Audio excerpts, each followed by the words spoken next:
هممون تو طول روز زیاد شنیدیم که میگن آقا طرف خالی بنده. یعنی چی؟ یعنی دروغگوه، بلوف زنه، حرف مفت میزنه.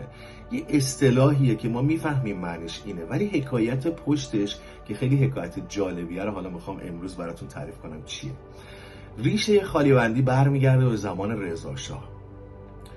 زمان رضاشاه امنیت اونقدر هنوز حاکم نبوده به کشور و هنوز خیلی دزد و شب رو همون موقع دزدایی رو که مثلا از تاریکی شب استفاده میکردن و میرفتن دزدی میگفتن شب رو واسه خودشون حکومترانی داشتن دیگه. میرفتن کاروانسراها رو میزدن، خونه ها رو غارت میکردن، کاروانایی که توی بیابون بودن مال تاجرها اونا رو میزدن.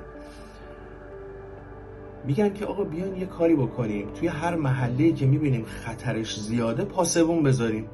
خب پاسبون هم که میخواست بره اونجا، وقتی یه نفر، حالا اصلا میگیم 2 نفر، نمیتونست با یه گله دزد طرف بشه که مثلا 10 تا دزد 20 تا دزد میومدن، نمیتونستن که 2 نفری کاری بکنن. میگن آقا اسلحه لازم داره، آخه ما بدون اسلحه نمیتونیم که بریم مثلا با 20 نفر بجنگیم که.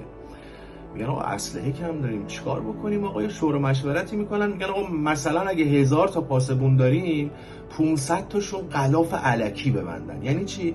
غلاف اون کیفیه که مال اسلحه هست که اسلحه میره توش و درش بسته میشه رو کمر حالا پاسبون یا مأموری که هست. ما وقتی میبینیمش متوجه میشیم که اون مأمور اسلحه داره. میگن آقا یه سری از این غلافا رو یه خط در میون خالی ببندین. یعنی چی؟ یعنی غلافو ببندین ولی توش اسلحه نباشه.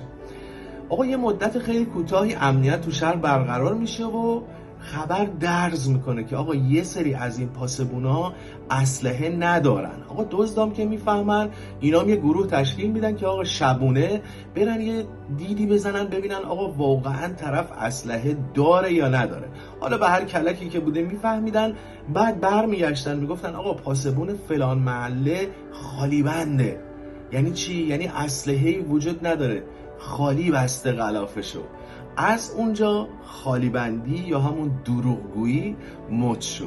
امیدوارم که دور و اطرافتون افراد خالی بند نباشه. اگرم هست حالا این زیر تگش کنید یه خورده با هم بخندید.